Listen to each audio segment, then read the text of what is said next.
Hi friends, war 2 teaser ఎలా ఉంది? Kick-ass ఉంది కదా. ముందుగా ఈ వీడియో థంబ్నెయిల్ వార్ 2 ఒప్పుకొని జూనియర్ ఎన్టీఆర్ ఏమన్నా తప్పు చేశారా అని చెప్పి పెట్టాను. అలా ఎందుకు పెట్టాను ఈ వీడియోలో నేను మీకు జస్టిఫికేషన్ ఇస్తాను. వార్ 2 ఒప్పుకొని జూనియర్ ఎన్టీఆర్ ఏ మాత్రం కూడా తప్పు చేయలేదు. తన కెరీర్లో one of the biggest experiment చేస్తున్నారు. At the same time junior NTR తన కెరీర్లో ఒక రిస్కీ అండ్ గట్సీ డెసిషన్ కూడా తీసుకున్నారని చెప్పుకోవాలి. వేరే ఏ హీరో కూడా ఒప్పుకోవడానికి చేయడానికి సాహసించని ప్రయత్నం జూనియర్ ఎన్టీఆర్ చేస్తారు.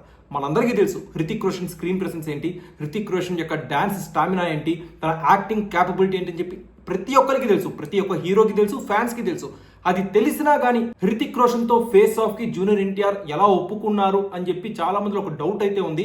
దానికి కారణాలను కూడా ఈ వీడియోలో నేను అనలైజ్ చేయబోతున్నాను. వార్ 2 టీజర్ రిలీజ్ అయిన దగ్గర నుంచి సోషల్ మీడియాలో కొంతమంది యాంటీ ఫ్యాన్స్ రకరకాలుగా కామెంట్స్ పెడుతున్నారు. ఏమనంటే కంప్లీట్లీ హృతిక్ రోషనే డామినేట్ చేశాడు, ఎన్టీఆర్ ఎక్కడ కూడా కనిపించలేదు, Hrithik Roshan main hero, NTR second hero అని చెప్పి రకరకాలుగా కామెంట్స్ పెడుతున్నారు. వాళ్ళందరికీ నేను చెప్పే సమాధానం ఏంటంటే హృతిక్ రోషన్ ఒక గ్రీక్ గాడ్, స్క్రీన్ ప్రెసెన్స్ లో తను డామినేట్ చేసేస్తాడని చెప్పి జూనియర్ ఎన్టీఆర్ కూడా తెలుసు. అయినా కానీ ఎందుకు ఒప్పుకున్నాడు ఈ సినిమా అంటే ఖచ్చితంగా తన యొక్క యాక్టింగ్ స్కిల్స్ ని, తన యాక్టింగ్ స్టామినాని హృతిక్ రోషన్ తో ఫేస్ ఆఫ్ లో కూడా ప్రేక్షకుల్ని నేను కన్విన్స్ చేయగలను, నా యాక్టింగ్ తో మెప్పించగలను అనే ఒక కాన్ఫిడెన్స్ తో జూనియర్ ఎన్టీఆర్ ఈ సినిమాను ఒప్పుకున్నారు. మీరు గుండెల మీద చేసుకొని చెప్పండి, పీక్ స్టేజ్ లో ఉన్న ఏ సౌత్ ఇండియన్ హీరో అయినా కానీ హృతిక్ రోషన్ తో ఫేస్ ఆఫ్ సీన్స్ లో యాక్ట్ చేయడానికి నేను రెడీ అని చెప్పి రంగంలోకి దూకిన వ్యక్తి ఎవరైనా ఉన్నారా? అలా కామెంట్ చేసిన వ్యక్తి ఎవరైనా మీకు తెలుసా? ఎవరు కూడా లేరు. జూనియర్ ఎన్టీఆర్ ముందుకు వచ్చారు, ఆ ప్రయత్నం చేస్తున్నారు. We should appreciate him. మనందరికీ తెలుసు జూనియర్ ఎన్టీఆర్ కంటే హృతిక్ రోషన్ స్క్రీన్ ప్రెసెన్స్ లో టాప్, అది బహిరంగ రహస్యం. గ్రీక్ గాడ్ అని చెప్పి పేరుంది ఆయనకి. అయినా కానీ జూనియర్ ఎన్టీఆర్ ఎందుకు ఓకే చేశారంటే దానికి కారణం one and only reason fans. Temper టైంలో జూనియర్ ఎన్టీఆర్ ఒక కామెంట్ చేశారు, గుర్తుందా? ఇక నుంచి నేను ఏ సినిమా చేసినా కానీ నా ఫ్యాన్స్ కాలర్ ఎత్తుకుని తిరిగేలా ఉంటుందని చెప్పి జూనియర్ ఎన్టీఆర్ ఒక కామెంట్ చేశారు. ఆ ప్రామిస్ ని ఆయన నిలబెట్టుకున్నారు కూడా. టెంపర్ తర్వాత వరుసగా ఆయన చేసిన ప్రతి సినిమా కూడా ఫ్యాన్స్ మధ్యలో చిరస్థాయిగా నిలిచిపోయిన చిత్రాలే. ఇంకొక reason junior NTR himself. Junior NTR ఉన్న కాన్ఫిడెన్స్ లెవెల్స్ టాప్ నాచ్ ఉంటాయి. ఎదురుగా ఉంది హృతిక్ రోషన్, సల్మాన్ ఖాన్, షారుఖ్ ఖాన్, రామ్ చరణ్ అని చెప్పి ఆయన పట్టించుకోరు. ఫర్ ఎగ్జాంపుల్ కొమరం భీముడు పాట చూసినట్టయితే కంప్లీట్లీ రామ్ చరణ్ ని ఓవర్ షాడో చేసే విధంగా జూనియర్ ఎన్టీఆర్ నటించాడని చెప్పుకోవాలి. అది unanimous opinion. So junior NTR ఎదురుగా ఎవరున్నా కానీ తన యాక్టింగ్ తో, తన డిక్షన్ తో, తన ఎక్స్ప్రెషన్స్ తో నేను ప్రేక్షకుల్ని మెప్పించగలనే కాన్ఫిడెన్స్ ఆయనలో ఉంది. సో ఆ గట్సీ నేచర్ కి మనం జూనియర్ ఎన్టీఆర్ కి ఖచ్చితంగా అప్రిషియేట్ చేయాల్సిందే, హ్యాట్స్ ఆఫ్ చెప్పాల్సిందే. ఇంకొంతమంది ఏమో ఈ సెకండ్ హీరో కాన్సెప్ట్ ని తెర మీద తీసుకొస్తున్నారు. అసలు ఫస్ట్ హీరో ఏంటి, సెకండ్ హీరో ఏంటి? ఇది ఒక ఫూలిష్ డిబేట్.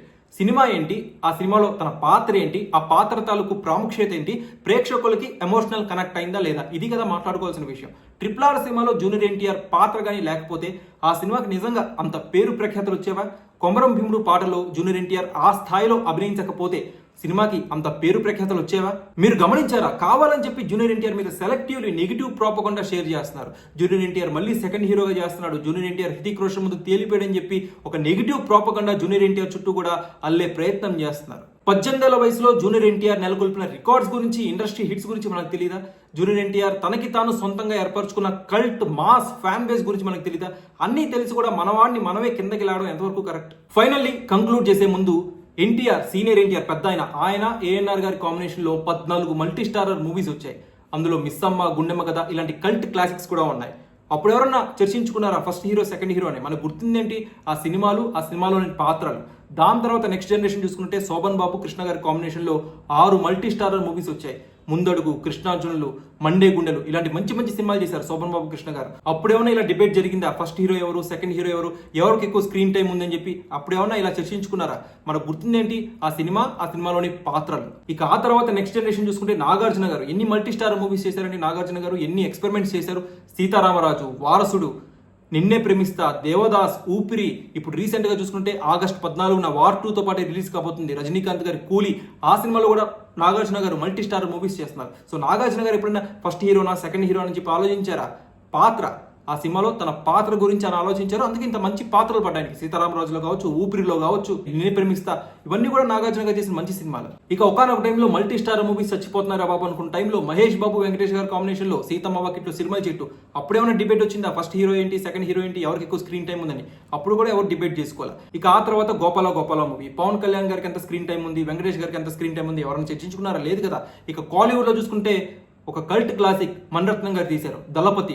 మమ్ముట్టి గారు, రజనీకాంత్ గారు. ఇద్దరు కూడా స్టార్ హీరోస్. మలయాళంలో సూపర్ స్టార్ మమ్ముట్టి, తమిళ్లో సూపర్ స్టార్ రజనీకాంత్. అందులో మెయిన్ లీడ్ రజనీకాంత్. మమ్ముట్టి గారి కంటే రజనీకాంత్ గారికి ఎక్కువ స్క్రీన్ టైం ఉంటుంది. కానీ మమ్ముట్టి గారికి కూడా రజనీకాంత్ గారికి వచ్చినంత స్థాయి, అంత పేరే వచ్చింది. దానికి కారణం ఆయనకి పడ్డ పాత్ర.